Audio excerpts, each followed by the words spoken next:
માણસો મોકલી બેન ને અટકાવો તો મારું નામ જરૂર બેન ની વારે આવશે. આ બેન દીકરીના લૂટે યા બાદશાહ નહીં.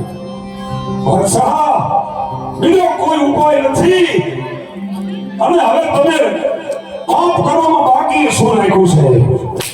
તારા ઉપર હાથ ઉપાડી તારા ઉપર હાથ છે પણ તલવાર ઉપાડી ફરી એવું છે. અને બેન દીકરીને લૂંટવાનો તો અરે બાદશાહ બીજો કોઈ ઉપાય નથી.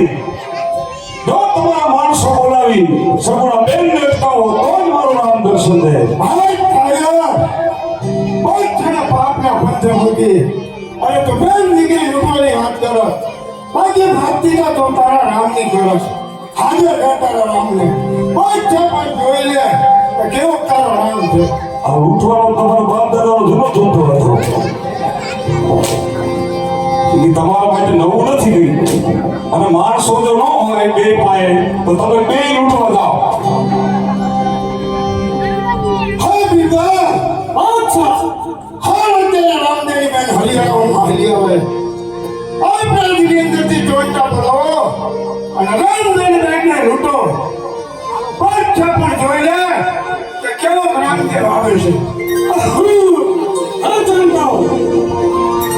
રાજમાંથી બીજા માણસો બોલાવી અને રામદેવ સગુણાને હપ્તો રાખ્યો તેની અંદર હરિયાણામાં આવ્યો જાય છે. બરાબર રાજમાંથી બીજા ચોંટા બોલાવી અને લૂંટી દો. બાપુ હાલો અમારો શું ધંધો છે ને આવીએ આજ કરવાનું આપણે એક વાર બીજું સોંટો થાય એવું ખરું કોઈ બીજું છે કોઈ દાઉદ ને કે લતીફ ને કે આવતો રે હોય તો નતો છે કોઈ ને આપણે બે ગયા